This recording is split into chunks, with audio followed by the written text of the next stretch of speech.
All right, ladies and gentlemen, today we're going to talk about a very specific kind of work, and that's the work that would be done by friction in an energy problem. So let's move on here.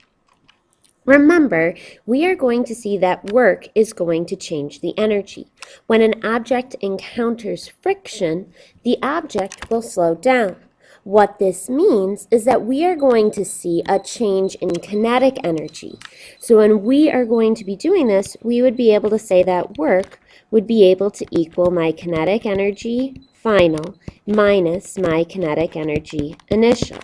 Now, since it's going to slow down, we know that the kinetic energy initial will be greater than the kinetic energy final, and because of that, my work of friction is going to always end up being negative work. It's going to be taking energy away from the object and turning it into other forms like heat.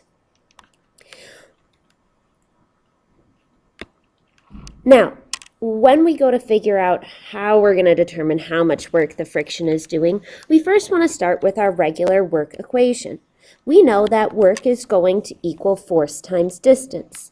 The work of friction specifically then would equal force of friction times distance. If we remember back, we know that work equals the force of friction, if we remember back, force of friction is going to equal mu k force normal, where mu, of course, is our coefficient of friction,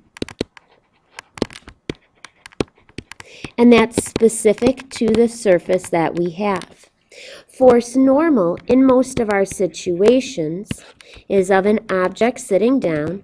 Force normal is normally going to be countering our gravity force.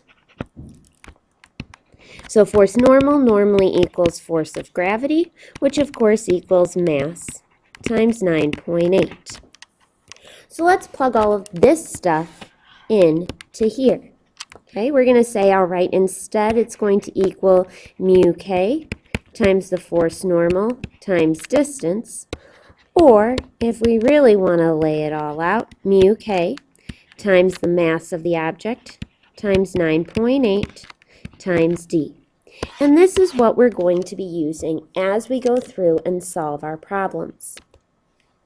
So this is a conceptual example. What we have here is a hill, and let's pretend there's a little girl on a sled going down this hill. At stage 1, she has height. So we know that she would have potential energy at this point, and that would equal her total energy at stage 1. Okay? Then down here, she would have speed because she'd be going down and her sled would be flying at this point in time. Her potential energy would equal 0.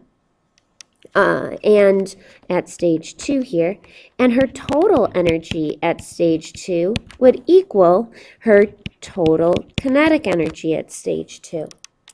Now, since no work has been done during this time frame, we know that the total energy at stage 1 equals the total energy at stage 2. These are the types of problems that we've been working on. This is our conservation idea. Now, after stage 2, the girl is going to hit a grassy patch. Clearly, these red squiggles are grass. And when we hit grass, we're going to encounter a lot more friction. The friction is going to do work to the sled, which means at stage 3, the girl will still have kinetic energy, but she's not going to have as much kinetic energy. So we know that KE2 is going to be greater than KE3. Now, she doesn't have any potential, so her total energy at point 3 is still equal to whatever her kinetic energy was. But we know that total energy at 2 is going to be greater than total energy at 3. Now, the reason that this is the case is because we have the work of friction. If we would take my total energy at 2 and set that equal to my total energy at 3 plus the work friction did, we would see that now we have this conservation because the work of friction is going to change the energy into other forms, forms of heat. And we just want to see how much it has changed the actual object. Let's take a look at a more mathematical idea.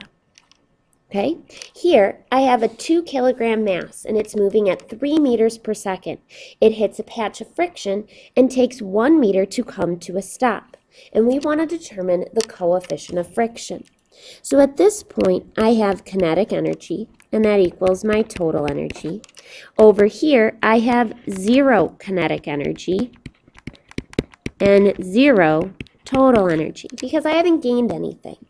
All I've done is friction has done work. So let's figure out how much my kinetic energy was at this point.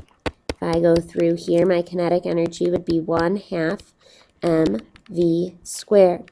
I would plug in my 1/2 times 2 kg times my 3 meters per second squared, and we would see that my kinetic energy is going to equal 9 joules. My kinetic energy over here, of course, equals 0 joules. I know that work done by friction is going to equal my kinetic energy final minus my kinetic energy initial. In this case, that means my work of friction is going to equal 0 joules minus 9 joules, or equal -9 joules. Now, if I want to go through and solve for the coefficient of friction, I also know that the work of friction is going to equal the mu k times the mass times 9.8 times my distance that the work is or that the friction is being applied for. So we can plug in here a -9 joules. Now, this will end up with a negative answer, but that's because work of friction is always going to be negative. So we can kind of forget about that negative for a little bit. We'll talk about that a little bit more in class tomorrow. But we would say here, okay, let's plug in my mu k times my 2 kg times my 9.8 times my distance. And this distance we're going to use is the 1 meter because that's how far the friction is going to be acting for before it comes to a stop. When I go through and solve here, I should find that mu k is going to equal 0.459.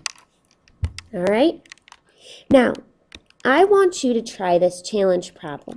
We're going to go back to our hill example. We're going to say, okay, at the top of the hill, the sled gets released. So it only have potential energy there. And at this point in time, it is 10 meters above the 0 mark. We're going to say that the mass of the sled is 8 kilograms. Okay, at the bottom of the hill, it encounters a grassy patch. The grassy patch is 2 meters long. The coefficient of friction for this grassy patch is 0.4. So what you want to do is I want you to figure out first what's the kinetic energy after the grassy patch, and then use that information to solve for what is the velocity equal to after the grassy patch. I would go about doing this by finding my potential energy at the top, and I know that will equal my kinetic energy right before it hits the grassy area. Then I would figure out how much work my friction is going to do to figure out how much my kinetic energy is going to change. I'll use that to figure out my new kinetic energy and then solve for V. Once you have this answer, you're going to go on, and the survey today, all you're going to do is plug in an answer for this problem. It's okay if you don't get it right. I'm not going to judge it based on if it's correct or not. I just want to see that you've tried an answer. And tomorrow, or on Monday, we will go through and talk about it. Thanks, guys. I hope you have a wonderful, wonderful weekend, and I hope that you are enjoying these new little calculations, especially you, Alec. All right. Bye, guys.